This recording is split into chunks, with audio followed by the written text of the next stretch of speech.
Welcome to Kinosaki Onsen. It is my favorite place on earth, and although it's a little busier than when I was here last time, it's still just as beautiful. There's so much to like about this town.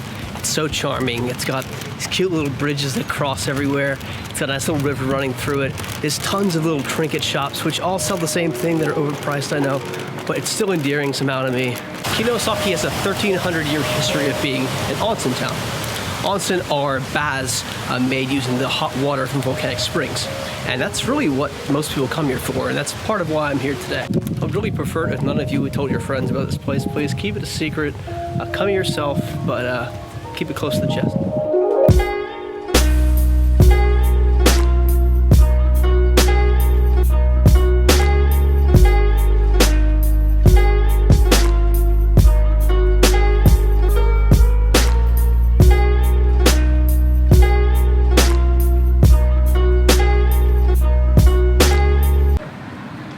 Found some new fish buddies. Lovely.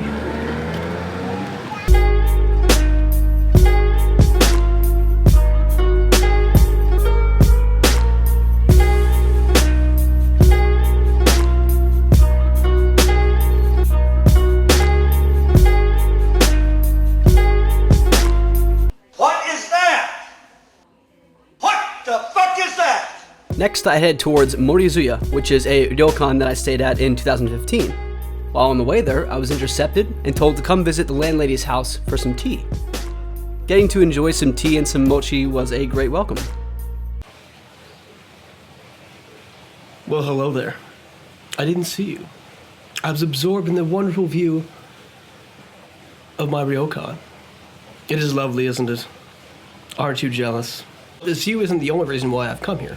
I've also come here for oshoku, which is traditional Japanese food. It's very hard for me to describe what exactly oshoku is, so I think it's a better idea for me to just show you what it looks like when dinner rolls around at about 6 o'clock. I'm not wearing a watch, I don't know why I look at my wrist. What are you doing? If you're wondering why I'm dressed like a feudal lord, it's because, when in Rome, you respect the cultures and traditions of Rome, right? I think that's the saying. Yeah, I'm pretty sure that's right. There are 7 onsen here in Kinosaki, and I plan to see all of them. The onsen we're going to go to today is called Gosho no Yu. I went there several times back in 2015, and I'm really keen to check it out and see if it's the same as I remembered it.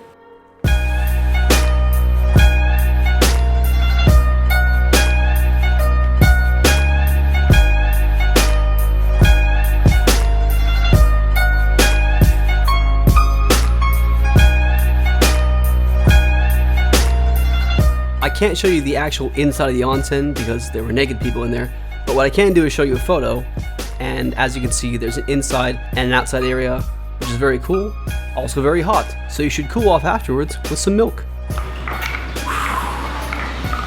That was awesome. What a lovely town. It'd be a shame if Spider-Man ruined it. It was dinner time, so I headed back towards my ryokan. It's almost dinner time. They've got everything already set up for me, so now I just wait for them to come up. Dinner was sensational. I started off with some of these pickled treats. I don't really know what they were, but they were tasty. They had kani, which is locally sourced crab, this vegetable ramen soup, some delicious Japanese beef, some sashimi, unfortunately that wasn't real wasabi, and an egg and roe salad. But that was not all. Next, they came out with this creamy pumpkin pot pie. And finally, there was some tempura, which came with some matcha shio, which is matcha salt. The tempura was a prawn, a piece of fish, and a vegetable that I believe was okra. There was also the cute little sakura noodle tree. Finally, dessert was a matcha mousse with onko, potato, and a peach gelatin. It was a sensational way to end the day.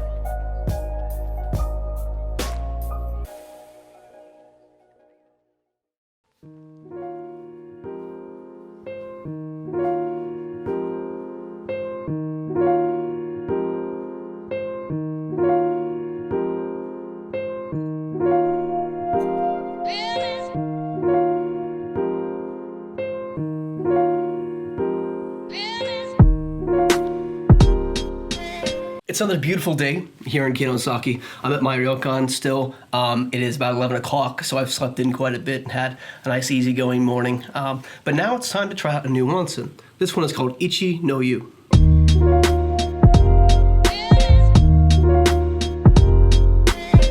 Again, unfortunately, I can't show you inside the onsen, but here's a picture. It was very nice. The outside cave one was actually quite cool. Not tepid, but you know, cooler than the inside. So it was a bit more, acceptable for maybe people used to Western bath temperatures. What better way to cool off after a hot onsen than some ice cream? See if we can get a selfie with homies. How you doing? This delicious thing was called a shu parfait. It came with onko, shiratama, which are the white things there, matcha ice cream, pocky, and shu pastry. It sounds weird, but you have got to try it.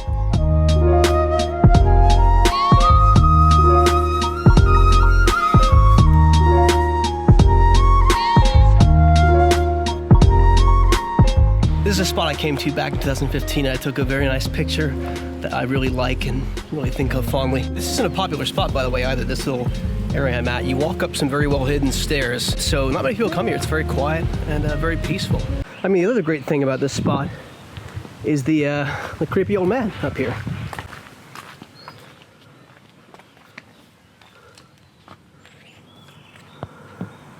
Yep.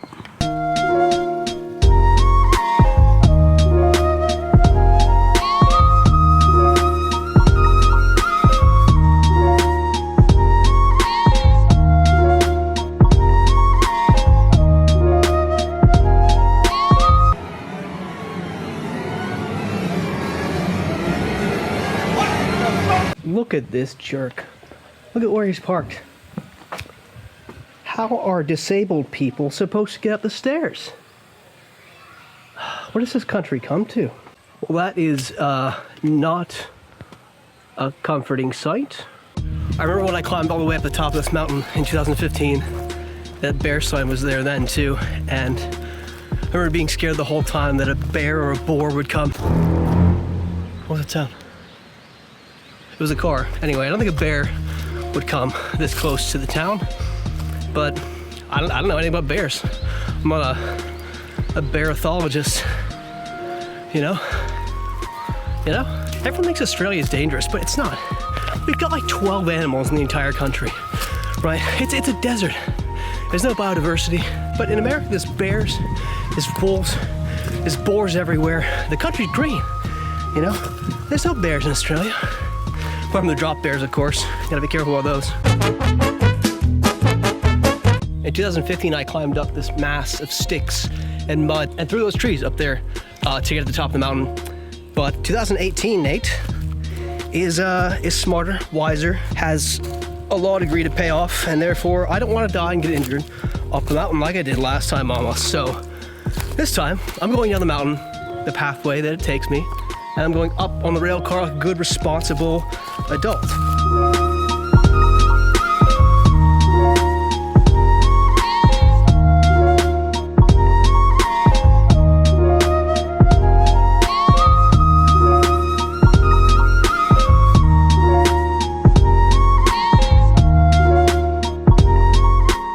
This view right here is why you come up here. There was also a Buddhist shrine and a coffee shop. Hey, buddy.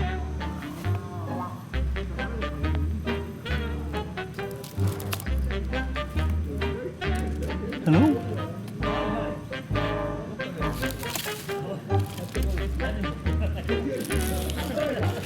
Some champion has brought this dead guy a bottle of water. What a considerate thing to do. Really, like, how many relatives do you think would come to bring you water? Or they'll bring you flowers and stuff. What? You can't use flowers when you're dead. That's so considerate. You'll need to be hydrated when you're dead, right? God, thoughtful people, really.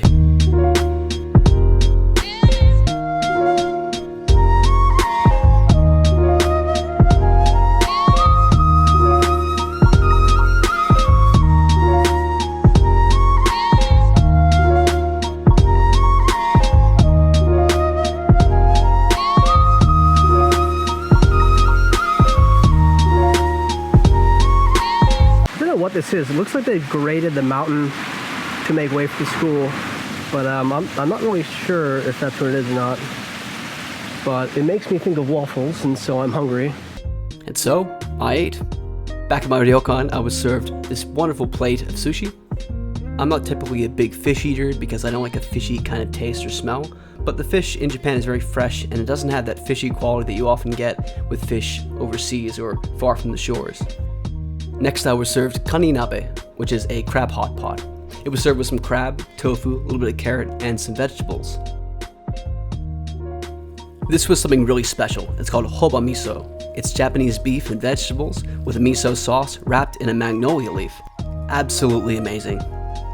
Served alongside it was this vegetable soba, a tempura beef roll, and a glass noodle and mushroom salad. They also went ahead and dripped a whole bunch of egg into the leftover hot pot, and I'm not a big fan of egg, but if you are, this looks pretty good. And last but not least, I finished out the day with a nice Kinosaki beer.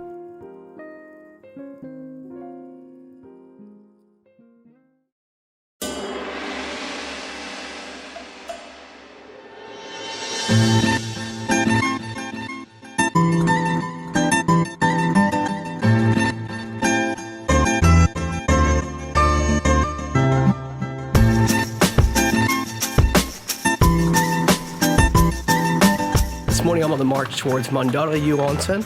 I've heard there's something unique about this onsen, but I haven't been in there, so I'm not sure quite what it is yet, but I guess I'll let you know after. Nope, we're not going to that one either. It's shut, so we're going to go to Yanagi-yu.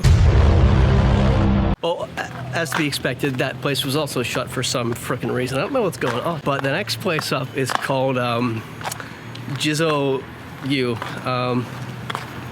It's a very questionable name. See? Told you I didn't make it up. I couldn't find any pictures of the onsen, so here are some boring videos of the lobby.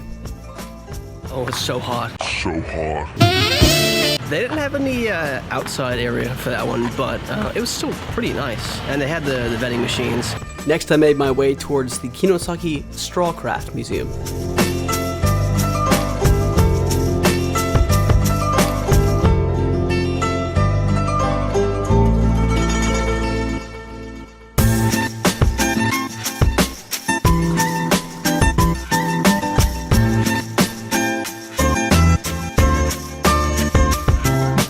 This place actually blew my mind. I had no idea you can make stuff like this using just straw. This is actually nutty, like the kind of art they can do with straw. Like, that's crazy. That's nuts. Like, how do they even get that to work? It might seem like a lame use for 300 yen to you, but I actually learned something really cool there, and I got a really amazing appreciation for that kind of art. But yeah, it was really cool.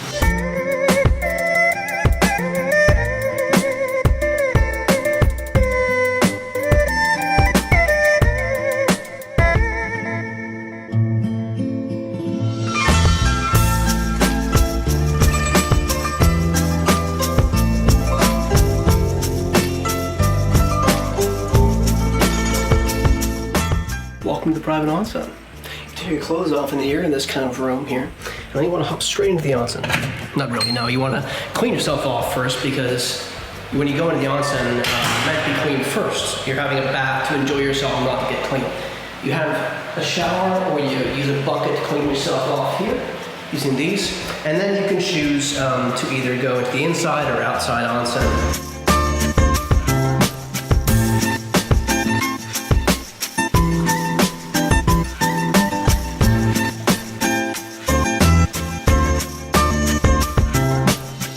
And with that, it was time for my last dinner in Kinosaki. There was an assortment of tsukemono, which are pickled things, a plate of various types of sushi, including beef sushi, which I've never had before.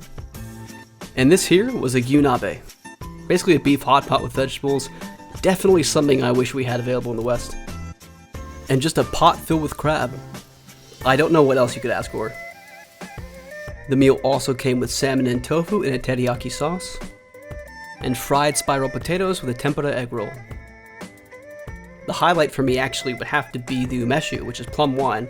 It was made by the landlady, and I happen to love umeshu, so I may have gotten drunk.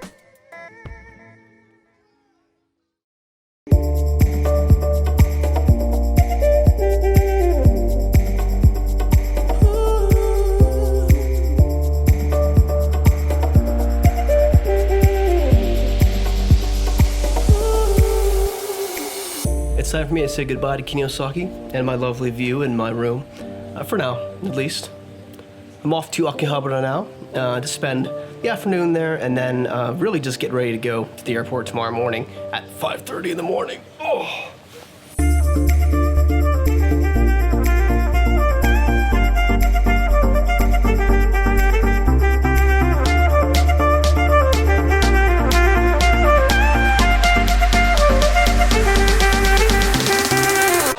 You know, I was wrong last time. I think this is why the aliens won't talk to us. Yeah.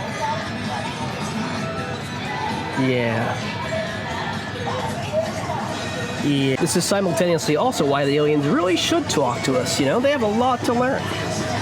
A lot to learn. A lot to learn.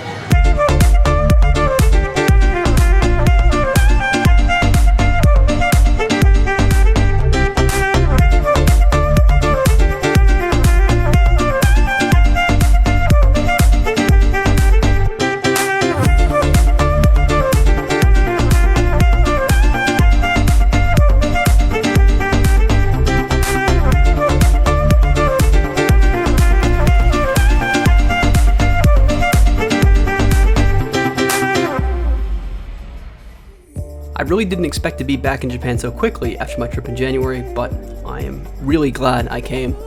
I visited old friends and memories, and I made some new ones. Japan is a magical country to visit, and if you get the chance, you really should give it a try. My journey in Japan has come to an end. I can think of no better place to do it than in Akihabara, a place of true Japanese culture. We'll go with that anyway. Thank you very much for joining me in this journey, and I hope I can share the next one with you as well. Take care.